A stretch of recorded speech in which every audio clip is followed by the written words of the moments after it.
EU accused voters of being narrow-minded as Sweden told to loosen Brussels ties. The European Union's future was cast in doubt after commentators claimed the likes of Sweden had to quit the bloc, citing how officials within Brussels had turned on voters by calling Eurosceptics narrow-minded, old-fashioned and isolationist.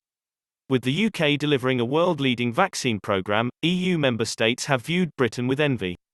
Free from the shackles of Brussels, the UK was able to quickly invest significant money into research for coronavirus vaccines, as well as placing huge orders for jabs. Parts of the EU are still under strict coronavirus restrictions, including travel bans and lockdowns, leading to anger over how it decided to go about its vaccine project.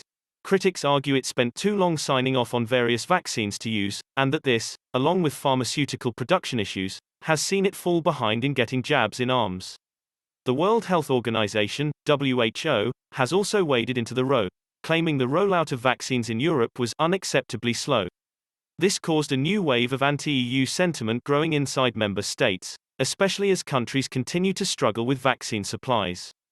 In the aftermath of Brexit, which has allowed the UK to take back control of its sovereignty, trade deals and laws, 5 influential commentators and politicians released a joint plea to Nordic countries like Denmark and Sweden, demanding they lessened their ties with the EU.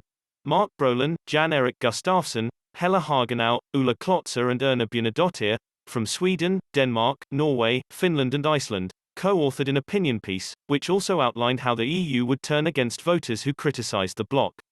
They said that, due to the growing skepticism of voters towards the EU, many member states are struggling with political instability at home. The panel noted that there was also growing friction between member states which have incompatible goals within the EU. The piece, published in Aftonbladet in 2017, continued, "Thus, the so-called pacifier of peace has become a source of disagreement. Public debate is more constrained than ever since democratization. The treatment of EU critics seems to have set low moral standards. And the people?" EU spokesman gave voters a top rating while supporting the Union.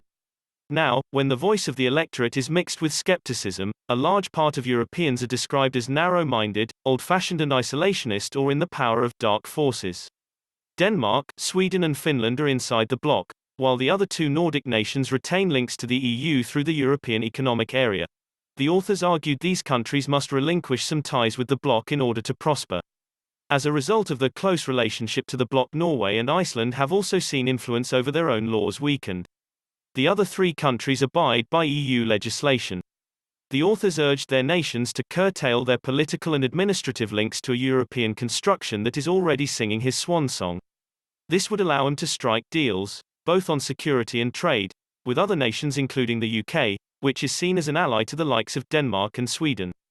They added, "A fresh start, without the EU T-shirt, would breathe new life into society, especially now that there are golden opportunities to establish new practical links with other important business and security partners."